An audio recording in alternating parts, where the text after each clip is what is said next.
Hello friends, आज हम बात करेंगे सिनकोप की। कि हमारे पास बहुत सारे पेशेंट आते हैं कि वो रास्ते में चलते चलते चक्कर आए और बेहोश हो गए और गिर गए, या कहीं पे खड़े हैं कुछ काम कर रहे थे या खड़े खड़े ही चक्कर आया और बेहोश होकर गिर जाते हैं। ये एक क्लिनिकल इमरजेंसी कंडीशन हो सकती है कि इस हमारा जो इसका मेन टारगेट होता है वो हमारा एक रोग विनिश्चय होता है कि हमें पता लगाना होता है कि कहीं ये कोई सीरियस कंडीशन तो नहीं है। ज़्यादातर जो डॉक्टर्स होते हैं इसके अंदर एक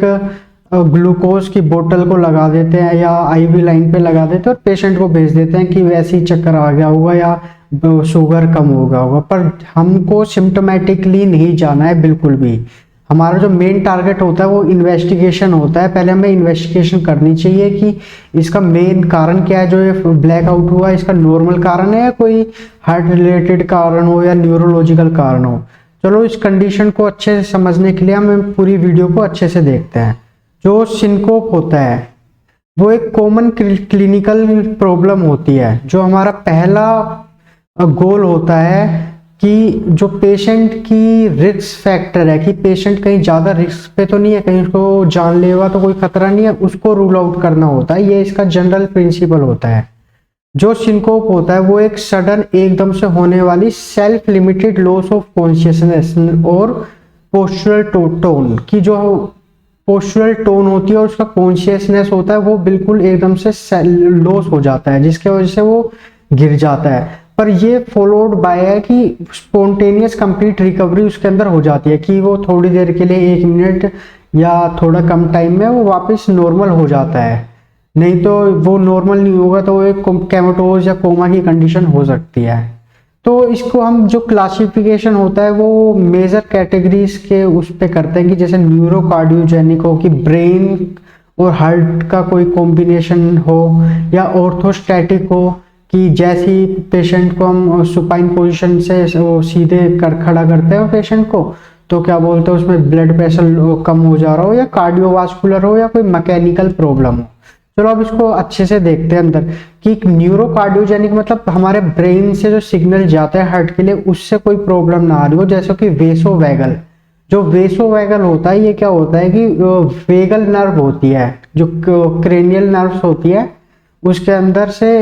10th होती है शायद से वेगल नर्व। उसके वजह से जो हमारी आर्टरीज होती है वो डायलेटेड हो जाती है और हमारा जो हार्ट की कॉन्ट्रैक्टिलिटी वो होती है वो भी कम हो जाती है, जिसके वजह से ब्लड प्रेशर डाउन हो जाता है और हाइपोपरफ्यूजन हो जाता है ब्रेन के लिए और पेशेंट गिर जाता है। ऐसी कैरोटिड साइनस हाइपरसेंसिटिविटी कि जब हमारे यहाँ से वेन्स जाती है कैरोटिड की, उसको भी यदि आप किसी का ब्लड, ये भी एक मैन्यूवर की तरह हम यूज कर सकते हैं कि जब किसी का ब्लड प्रेशर बढ़ रहा होता है तो हम यहाँ पे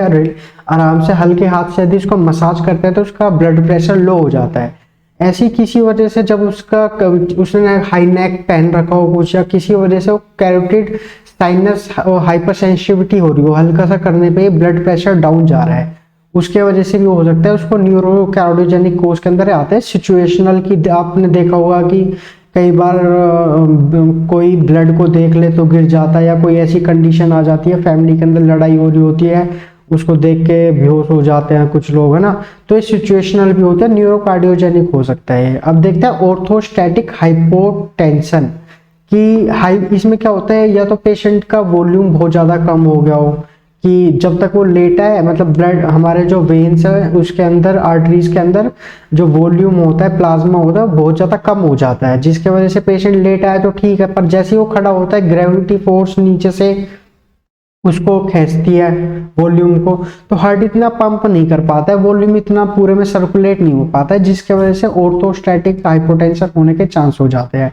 ऐसी मेडिकेटेड इंड्यूस भी कोई मेडिसिन ऐसी पेशेंट ले रहा हो जिसके वजह से ऑर्थोस्टैटिक हाइपोटेंशन हो, या ऑटोनोमिक डिसफंक्शन जो हमारे ब्रेन से जो ऑटोनोमिक मतलब सिंपैथेटिक पैरासिम्पैथेटिक सिस्टम होता है और जो ऑटोनोमिक सिस्टम होता है उसका कोई डिसफंक्शन हो, उसके वजह से रेगुलेशन नहीं हो रहा हो, ये ऑर्थोस्टैटिक हाइपोटेंशन की वजह से आता है। इसका हम अच्छे से थोड़ी देर बाद देखते हैं कि क्या क्या किसमें क्या फीचर्स मिलते हैं। अभी एक बार इसको समझ लो कि कैसे हम क्लासिफिकेशन कर सकते हैं कि न्यूरोजेनिक में कौन से आएंगे, ऑर्थोस्टैटिक हाइपोटेंशन में कौन से आते हैं और कार्डियोवास्कुलर में कौन से आते हैं। जैसे कार्डियोवास्कुलर के अंदर एरिथमियाज हो जाता है कि हार्ट की गति जो रहती है वो सामान्य से अलग हो जाती है, जिसकी वजह से वो अच्छे से ब्लड सप्लाई नहीं कर पाती। ये बेसिकली क्या होता है, इसका पैथोफिजियोलॉजी अभी थोड़ी देर में देखते हैं कि इसमें होता क्या है मेनली, है ना। या ऐसे नोड कि जो हमारे हार्ट में दो नोड होते हैं, ऐसे नोड ऊपर साइड और एबी नोड बीच में होता है वो, तो ये क्या करते हैं, एक इलेक्ट्रिकल इंपल्स को जनरेट करता है। जब ये इलेक्ट्रिकल इंपल्स जनरेट नहीं कर पाते, ऐसे नोड डिसफंक्शन हो जाता है,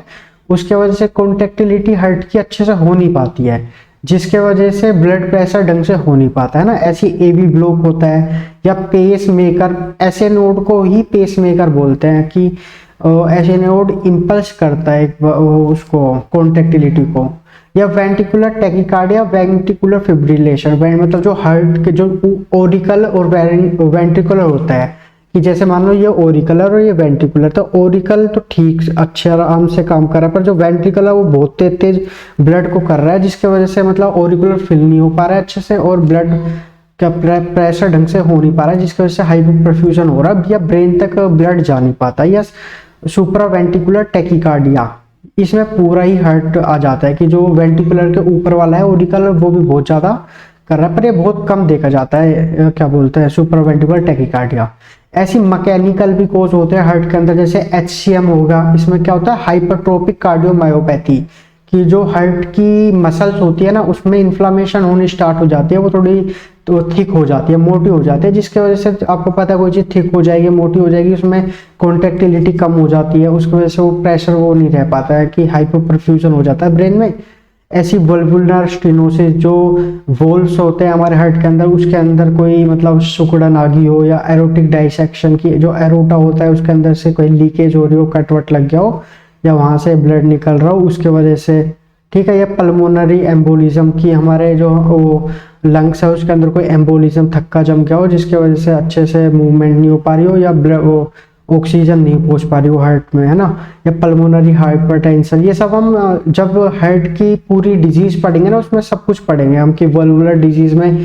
मिट्रल वॉल्स में क्या प्रॉब्लम आ जाती है, या दूसरे वॉल्स में क्या प्रॉब्लम आ जाती है ना। ऐसे मिसलेनियस होता है कि पर ये ट्रू सिंकोप नहीं होता। जैसे सिजोर्स, जब मिर्गी के दौरे पड़ते हैं उसके अंदर भी पेशेंट गिर जाता है ऐसी, पर वो ट्रू सिंकोप नहीं होता है ना। ऐसी स्ट्रोक की कंडीशन आती है, कहीं कोई थक्का वक्का जाके ब्रेन में जम जाता है, जिसकी वजह से हाइपो मतलब ब्लड पहुंच नहीं पाता है, क्लोट फॉर्मेशन हो जाती है, ब्लड दिमाग तक, सेरिब्रल तक, कोर्टेक्स जो सिर होता है यहाँ तक ब्लड पहुंच नहीं पाता है, उसके वजह से भी हो जाता है ना। या हाइपोग्लाइसीमिया की, शुगर का लेवल का कम हो जाता है, जिसको ज्यादातर डॉक्टर, मैंने देखा है कि कई बार ऐसे बात होती है तो वो यही कहते हैं कि जैसे ब्लैकआउट हो जाता है, फॉल आउट हो जाता है, तो उसको पेशेंट को डायरेक्ट ही वो ग्लूकोज की वो लगा दो, बोतल लगा दो, बोतल चढ़ा दो, उससे ठीक हो जाएगा। पर हमारा मेन टारगेट बोतल लगाना नहीं होता है, हमारा मेन टारगेट होता है कि ठीक है बाय द वे पेशेंट तुम्हारे पास ऐसे आता है, तुम उसका ग्लूकोज लेवल चेक करो पहले। यदि ग्लूकोज आपको लगता है कि जो उसका मतलब नॉर्मल ग्लूकोज है वो सामान्य से कम है, हाँ फिर बनता है कि आप उसको एक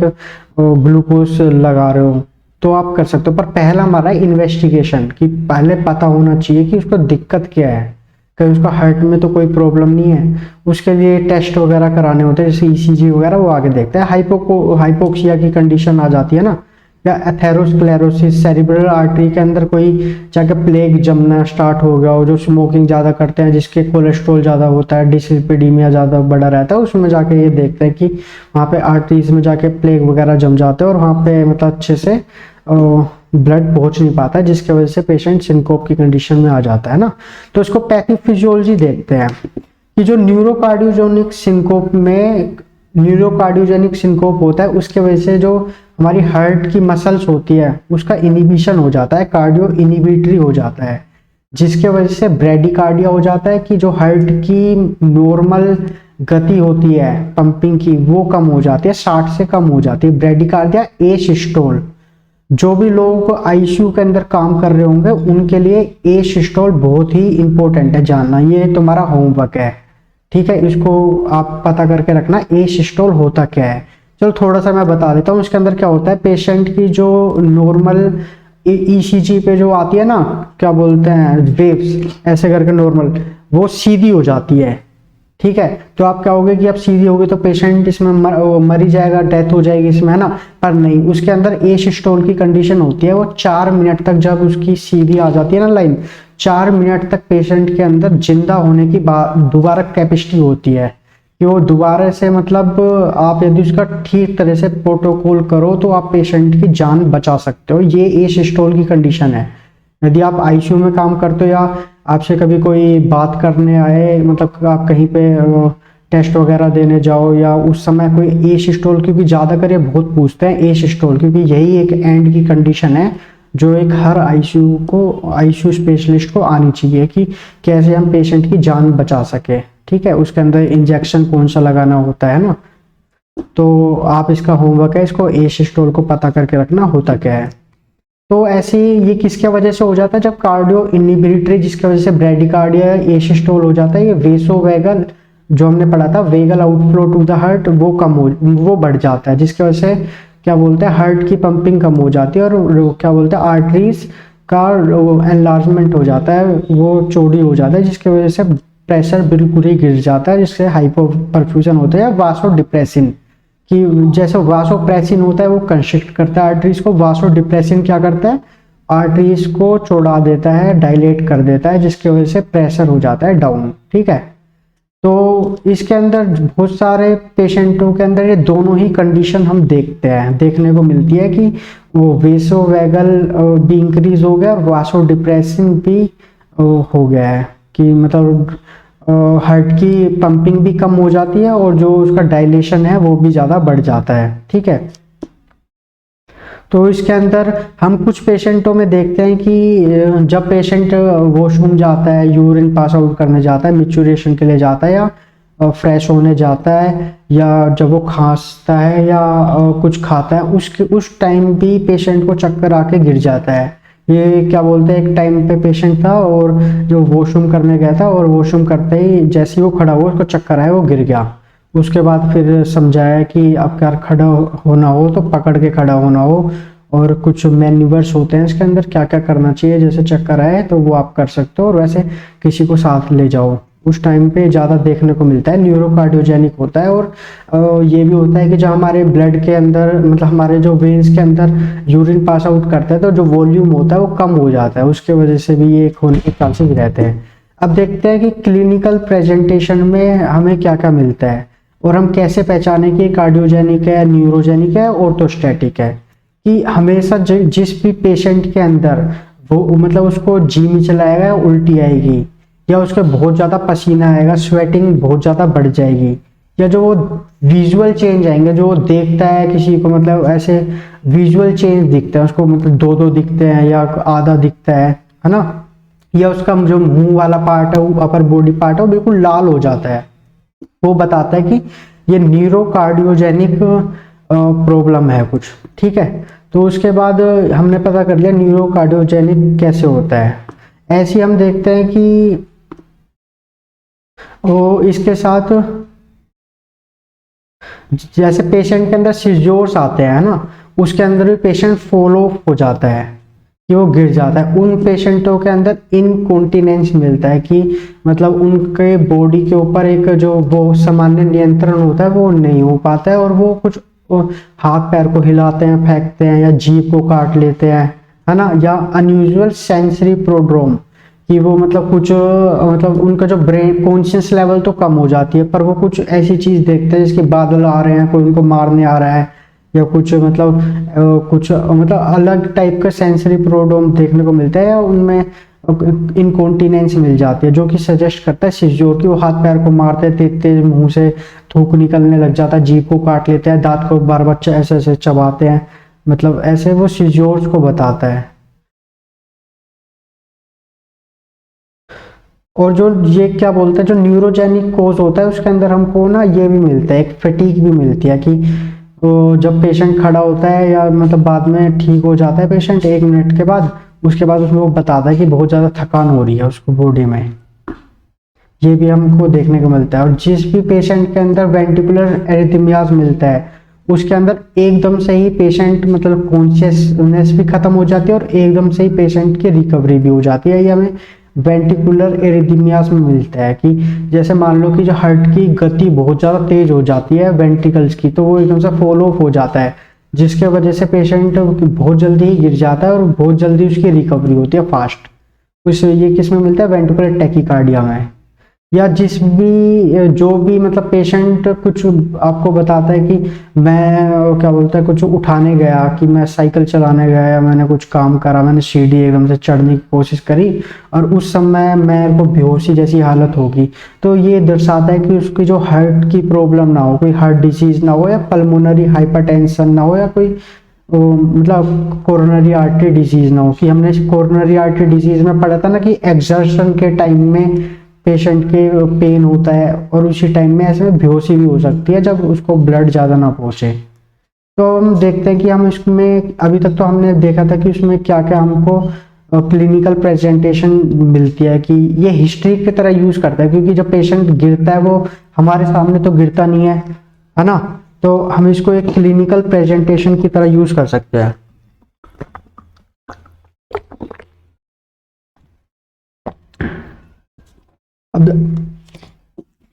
अब देखते हैं उसमें फिजिकल एग्जामिनेशन। जो हमारा जो मेन टारगेट होता है वो हमारा कार्डियोवास्कुलर और न्यूरोलॉजिकल एग्जाम को ही करना होता है, कि हमें उसका जो हमारा मेन टारगेट होता है ना वो उसकी डेथ के लिए होता है, कि उसका रिस्क फैक्टर ढूंढने के लिए कहीं इसको कोई जानलेवा प्रॉब्लम तो नहीं हो। अभी तो हमने उसको ग्लूकोज लगा के भेज दिया और बाद में शाम को देखे उसका अटैक ही पड़ जाए, है ना। तो मेन हमारा होता है कि उसका रिस्क को मैंने पता करना होता है कि कहीं इसके कोई मेन रिस्क तो नहीं है, इसलिए हमें सबसे पहले कार्डियोवास्कुलर न्यूरोलॉजिक एग्जाम कराना मेन मतलब फोकस होता है हमारा। और इसके अंदर हम ऑर्थोस्टैटिक वाइटल भी पता कर सकते हैं कि हम उसको जैसे पहले जो पेशेंट लेट है उस समय ब्लड प्रेशर चेक करें, फिर पेशेंट को मतलब खड़ा करवा दें और उसके बाद उसका ब्लड प्रेशर चेक करें, उससे भी पता चले। और इसके अंदर हमें दोनों हाथों का ब्लड प्रेशर चेक करना चाहिए ऑर्थोस्टैटिक वाइटल्स के लिए। या हमें कार्डियक एग्जामिनेशन करना चाहिए पूरे, कि उसके कोई लेफ्ट वेंट्रिकुलर डिसफंक्शन तो नहीं है, पल्मोनरी हाइपरटेंशन तो नहीं है, कोई वल्वुलर हार्ट डिजीज तो नहीं है। ये जब हम पूरा हार्ट पढ़ेंगे, मतलब अभी तो हमने हार्ट स्टार्ट ही करा है, उसकी एक दो डिजीज करी है, जब उसमें वल्वुलर डिजीज मतलब वोल्स में कोई दिक्कत आ गई हो या लेफ्ट वेंट्रिकुलर डिसफंक्शन या पल्मोनरी हाइपरटेंशन, उस समय हम इसके एग्जामिनेशन अच्छे से देखेंगे। ऐसी एक कैरोटिड साइनस भी होता है, मसाज एग्जामिनेशन करते हैं कि हम पेशेंट की जो कैरोटिड वेन्स होती है हम उसको अच्छे से मतलब मसाज करते हैं 5 से 10 सेकेंड तक के लिए, और उसके बाद देखते हैं कि कोई सिम्टम्स ब्लड प्रेशर ड्रॉप हो रहा है कि नहीं हो रहा है, या जो उसकी वेंट्रिकुलर है मतलब हार्ट है वेंट्रिकुलर्स उसमें पोज तो नहीं आ रहा कोई 3 सेकंड से ज़्यादा। यदि पोज आए तो वो कहता है कैरोटिड साइनस हाइपरसेंसिटिविटी पॉजिटिव है, मतलब वो पॉजिटिव टेस्ट माना जाता है। फिर उसके बाद हमें फिर उसका देखना होता है ना। तो डायग्नोसिस के लिए हमें यदि पेशेंट में हमें देखें कि कोई स्ट्रक्चरल डिजीज मिले, हमें उसके स्ट्रक्चर में वोल्स में कोई दिक्कत आ रही हो या कोरोनरी आर्टरी डिजीज में आ रही हो, है ना, या उसका एबनॉर्मल ईसीजी कराया वो एबनॉर्मल है, पेशेंट की उम्र 65 साल से ज़्यादा है, या कोई न्यूरोलॉजिकल फाइंडिंग्स मिल रही है हमें, तो उसके अंदर हमें पेशेंट को एडमिट कर लेना होता है। क्योंकि हम उसके बाद हमें जब ये सब मिलता है उसके बाद हम धीरे धीरे ही उसकी मेन रूट तक पहुंच पाते हैं और ट्रीट कर पाते हैं। ठीक है। और इसके अंदर जो ईसीजी होता है वो बहुत ज़्यादा मतलब एक डायग्नोस्टिक टूल होता है, बहुत इंपॉर्टेंट डायग्नोस्टिक टूल होता है, कि हम इससे पता चला सकते हैं कि ये पेशेंट मतलब रिस्क पे है क्या नहीं है। तो ऐसे पेशेंट जब भी फॉल आउट होकर तुम्हारे पास आता है तो उसमें सबसे पहले आप ईसीजी करा के देख सकते हो। ठीक है। यदि पेशेंट को कोई भी मतलब हिस्ट्री ना मिले कि वो उसकी जो बेसलाइन ईसीजी एबनॉर्मलिटी मिलता है, मतलब ईसीजी आपने कराया उसमें मतलब ज़्यादा प्रॉब्लम ना मिली या कोई आपने हार्ट डिजीज भी नहीं मिली, है ना, तो आप उसको एक कार्डियो न्यूरोजेनिक रिस्पॉन्स को चेक करने के लिए पेशेंट को टिल्ट करके और उसका मतलब ब्लड प्रेशर वगैरह आप नाप सकते हो कि हीमोडायनामिक रिस्पॉन्स उसका कैसा है, टेबल टिल्ट टेस्ट करके। ठीक है, मतलब लेट आके फिर मतलब ऑर्थोस्टैटिक के तरह ही है। ठीक है। अब जो इसका हमारा ट्रीटमेंट होता है वो इसका मेन जो उसकी एटियोलॉजी होती है, जो मेन कारण होता है सिनकोप का, उसको ट्रीट करना होता है। जो न्यूरोकार्डियोजेनिक सिनकोप होता है उसके अंदर हमें पेशेंट को समझाना चाहिए कि तुम्हारे इंजरी ना हो तो मतलब धीरे धीरे उठना स्टार्ट करो, कि एकदम से मत उठो, या वॉशरूम जाओ तो किसी को लेके जाओ, है ना। और क्या बोलते हैं, जो हाइड्रेटेड रहो अच्छे से, मतलब पानी वानी पीते रहा करो बीच बीच में, कि ज़्यादा पानी की कमी होने की वजह से भी एक न्यूरोकार्डियोजेनिक शॉक हो सकता है। ऐसे ही उसमें जो मसल्स होती हैं उसको, जैसे कोई कहता है कि जैसे हम बॉडी दिखाते हैं कि एकदम से हम टाइट कर लेते हैं ना, कोर मसल्स को टाइट कर लेते हैं, एब्स दिखाते हैं तो पेट मसल्स की, एब्स की मसल टाइट कर लेते हैं। ऐसे ही जब भी ऐसे चांसेस लगे, पेशेंट को हमें समझाना चाहिए कि जब भी लगे कि चक्कर आ रहे हैं तो जो हमारी बॉडी की मसल्स है उसको बिल्कुल टाइट कर लेना चाहिए। एक मतलब थोड़ा ये अबॉर्ट करता है एपिसोड्स को, आइसोमेट्रिक मसल कॉन्ट्रैक्शन बोलते हैं इसको, कि इससे एक गिरने के चांसेस कम हो जाते हैं, हमारी पकड़ ज़्यादा रहती है। और देखा जाता है जो बीटा ब्लॉकर्स हम पेशेंट को लगाते हैं वो भी एक अनहेल्पफुल रहता है, कि क्योंकि जो बीटा ब्लॉकर्स होता है वो कॉन्स्ट्रिक्टर होता है, कि आर्टरीज को कॉन्स्ट्रिक्ट कर देता है। पर हमारा बीटा ब्लॉकर्स हमें बाद में मिलता है कि बीटा ब्लॉकर्स का कोई फायदा नहीं रहता, इसलिए हम इसमें बीटा ब्लॉकर्स यूज नहीं करते। ऐसे जो एंटी डिप्रेसेंट्स होते हैं, SSRI एंटी डिप्रेसेंट्स होते हैं, या फ्लूरोकोर्टिसोन होता है जो कि एक स्टेरॉइड है, उसका भी यूज मतलब एक दोनों ही पक्ष में रहता है, कि डिबेटेबल इफेक्ट रहता है, कि रहता भी और नहीं भी रहता। पर जो मीडोड्राइन है, MIDODRINE, उसको हम यदि 5 mg में दिन में 3 बार दें ओरली, या और ज़्यादा से ज़्यादा मैक्सिमम डोजेस की हम 15 mg दिन में 3 बार दें, ये एक बहुत ही अच्छा ट्रीटमेंट है न्यूरोकार्डियोजेनिक सिनकोप के लिए। कि जो ये क्या काम करता है, जो आर्टरीज होती हैं उसको कॉन्स्ट्रिक्ट कर देता है, जिसकी वजह से एक प्रेशर मेंटेन रहता है। आपने देखा होगा कि जितने, जैसे हम कोई खेतों में पानी लगाते हैं, कोई गाड़ी धोते हैं, तो हम उसके अंदर एक पतला पाइप लेते हैं, आगे से पाइप को दबा लेते हैं ताकि एक प्रेशर जनरेट हो पाए। ऐसे ही जब हम मीडोड्राइन लेते हैं तो आर्टरीज कॉन्स्ट्रिक्ट हो जाती है, एक प्रेशर ज़्यादा दूर तक बना रहता है, और जो ब्रेन तक ब्लड जाता है वो अच्छे से जा पाता है। ऐसे जो परमानेंट पेस मेकर होता है उसका कोई अच्छा बेनिफिट नहीं मिलता है हमें, नो प्रूवन बेनिफिट। लेकिन जो permanent dual chamber pacemaker होता है वो हिस्टेरेसिस के लिए एक अच्छा माना गया है। कि मानो न्यूरोकार्डियोजेनिक सिनकोप हो गया, जिसके वजह से जो कार्डियो हार्ट की मसल है वो स्टॉप हो जाती है, उसमें ये क्या काम करता है, डुअल चैम्बर्ड पेसमेकर जब भी हार्ट की मसल स्टॉप होती है तो उस समय उसको डिटेक्ट करता है sudden drop in the heart rate, और स्टार्ट कर देता है, और पेसमेकर की तरह एक इलेक्ट्रिसिटी सप्लाई करता है जिससे हार्ट दोबारा से पंप करना स्टार्ट कर देता है। ये एक अच्छा देखा जाता है डुअल चैम्बर्ड पेसमेकर जिसको बोलते हैं। ऐसी cardiac pacing for cardiac sinus hypersensitivity जो हमने बताया था, यदि आप इसको मसाज करो उसके बाद 3 सेकंड से ज़्यादा वेंट्रिकुलर वो हो जाए, मतलब कॉन्ट्रैक्टिलिटी खत्म हो जाए और उसका ब्लड प्रेशर कम हो जाए, उसके अंदर हम कार्डियक पेसिंग लगा सकते हैं। एक मशीन की तरह होता है, जब भी ऐसा होता है तो वो अपने आप ऑपरेट करके और स्टार्ट हो जाती है पंपिंग करना। ये भी मतलब इंक्रीज रिस्क ऑफ मोर्टेलिटी जहाँ पे वो, उसके अंदर हमें यूज़ करना चाहिए न्यूरोकार्डियोजेनिक सिनकोप के अंदर। ऐसी ऑर्थोस्टैटिक हाइपोटेंशन होता है, इसके अंदर हम पेशेंट को मतलब एडुकेट हाइड्रेशन के लिए बोल सकते हैं ऑर्थोस्टैटिक हाइपोटेंशन, कि वो अच्छे से हाइड्रेटेड रहेगा तो अच्छे से प्रेशर मेंटेन रहेगा। और जो मेडिसिन क्या बोलते हैं, मतलब ऐसी मेडिसिन जिसकी वजह से ऑर्थोस्टैटिक हाइपोटेंशन हो रहा हो उसको हमें बंद करानी होती है। उसमें हमें पेशेंट को समझाना होता है कि तुम सोल्ट सप्लीमेंटेशन ले सकते हो, मतलब जो बीच बीच में नमक डाल के पानी पी सकते हो, और जब भी आप खड़े हो उसको काउंसलिंग करके कि धीरे धीरे आराम से खड़ा होना चाहिए। ऐसे ही उसके अंदर देखने को मिलता है जो मीडोड्राइन होता है, मीडोड्राइन जो हमने ऊपर बात की थी, या फ्लूरोकोर्टिसोन जो कि एक स्टेरॉइड है, उसका यूज करके हम मतलब सिस्टोलिक बीपी को इंक्रीज कर सकते हैं और जो प्लाज्मा वॉल्यूम है उसको भी बढ़ा सकते हैं। जो कार्डियोवास्कुलर एरिथमियाज होता है, मतलब